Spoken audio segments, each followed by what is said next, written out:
Hi, my name is Amara Chimbu and I'm back again for the Week 3 summary video of my learnings at Web3bridge. So this week we learned about EVM and the data structure that it uses to execute and deploy smart contracts. We also learned about smart contract creation, transaction, and we also learned about the data storage that smart contract uses in deployment and execution. We also went further to learn about data types in Solidity. So I'm going to start with the smart contract creation transaction. So this is simply a special type of transaction where the receiver is an empty or null address. So this simply means a public address that doesn't have a private key. So this basically means that no one can access the funds that are sent to this address. So when you want to send some tokens to probably a friend, you ask them of their public address, which they have the private key to. So this simply means when you send them this tokens, they'll be able to access it and use it. But for empty or null addresses, the private key does not exist. So any fund sent to this address is lost. So it cannot be accessed by anyone. So this is normally used by some smart contract projects where they want to reduce the supply of their tokens. They send some of those tokens to this address in a form of burning it to reduce the supply.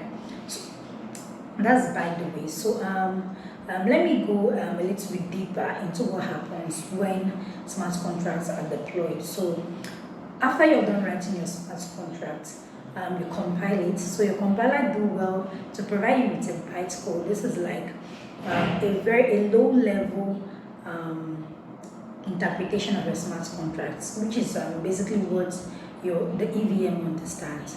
So during deployment and execution, the EVM further breaks down this bytecode into what we know as operational codes, opcodes, that are like predefined instructions that the EVM uses to execute and deploy smart contracts. So let me take, for instance, a bytecode. Let me just take, for instance, bytecode of OX60804052.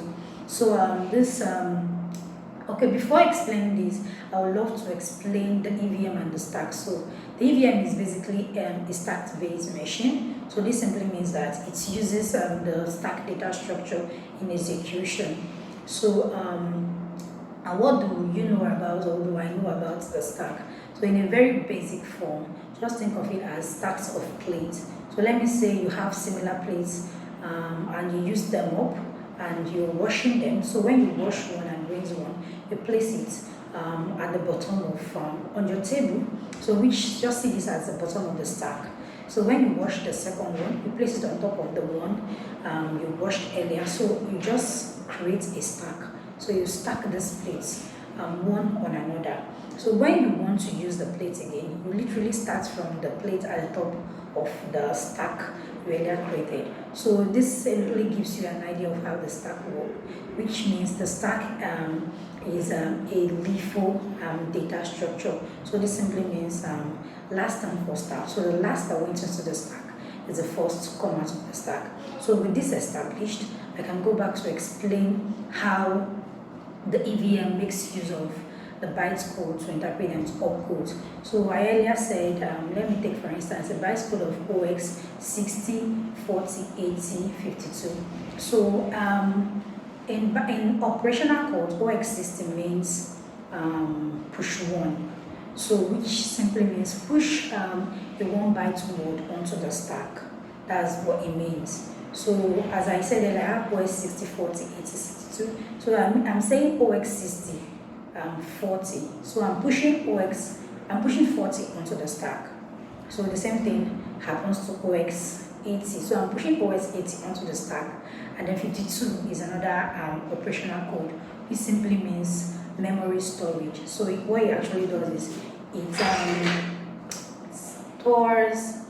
stores a value at a particular data location.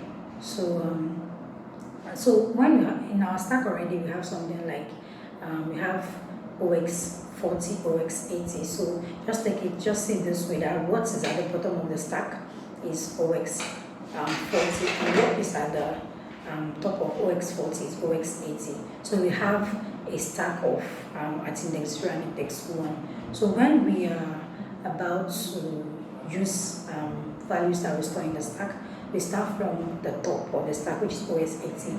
So in mstore, the operational code mstore actually takes in two parameters, which are an offset, which is an offset and a value.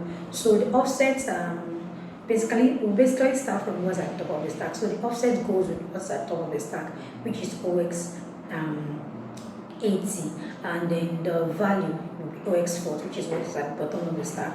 So when we pick this up, so we're simply saying store OX40 at a memory location of OX80. And that's just basically how the whole thing works. So this is just a very basic interpretation of bytecode operational code. So they are much more complex ones, very long ones. So this is just a very short one, and these are just sets of instructions that EVM executes one after another. So we also discussed about the memory location that the smart contract use. So we have the storage, you have the memory and the Calldata. So think of the storage as your ROM, read-only memory, and then the memory as your RAM, and then the Calldata is more like your RAM, but then you cannot modify what is in the Calldata. So let me go a little bit deeper. So your storage is used for your state variables. So what are state variables? These are variables that are accessible in the contract block, or basically variables that are defined in the contract blocks. While local variables are variables that are only accessible in the function. So they are local to a particular function. So outside the function, they cannot be accessed. So that's by the way. So when you store data in local and state variables, they are stored in the storage in the EVM. So, but when you initialize a variable in the function, they are stored in the memory. Yeah. So, but the Calldata is a little bit tricky.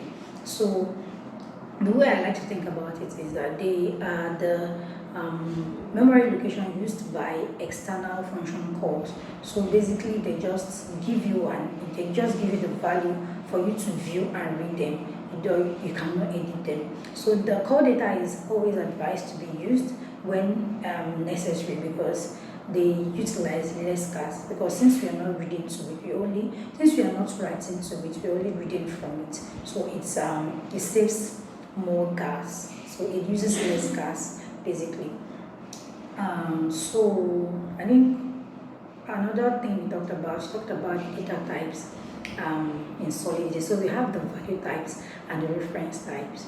So basically the distinction here is that value types, when using value types, you literally create a copy of the value. So let me say you have a variable A, you assign the value of 20. So when you want to use that value in A, you literally create a copy of A. So when you modify the value of your newly created variable, it doesn't modify the value that was in A, that is in A. So it literally creates a copy of the value.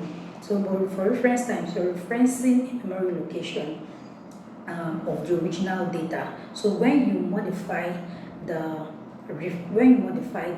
value, you actually modifying the actual value that was stored in memory. So we have for the value types, we have the Booleans, true or false. We have the integer, we have unsigned and signed integer.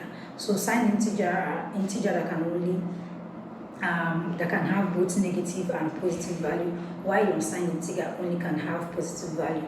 We also have the Enums. So these are just basically a user-defined data type that are used to store discrete values. So we also have the address, which can be payable or non-payable. So when you say payable addresses, the addresses that can receive Ether, but non-payable addresses cannot receive Ether. So we also have the reference types. We have the array, the string, the mapping, and the struct. So these data types also have their own in-depth definitions, but I won't go into that. So and for the array, we have fixed size array and dynamic array. So this simply means that you can literally specify the number of elements you want in an array. That's the fixed size array. And also for the dynamic byte array, so you don't specify, you probably don't know the amount of data you'll be getting, so you just make it dynamic, so it increases as values are being put into it. So that's just a basic summary of what we did this week, and thanks for watching. If you got to this point, thank you for sticking around. So look forward to hearing from me around this time next week. Thank you.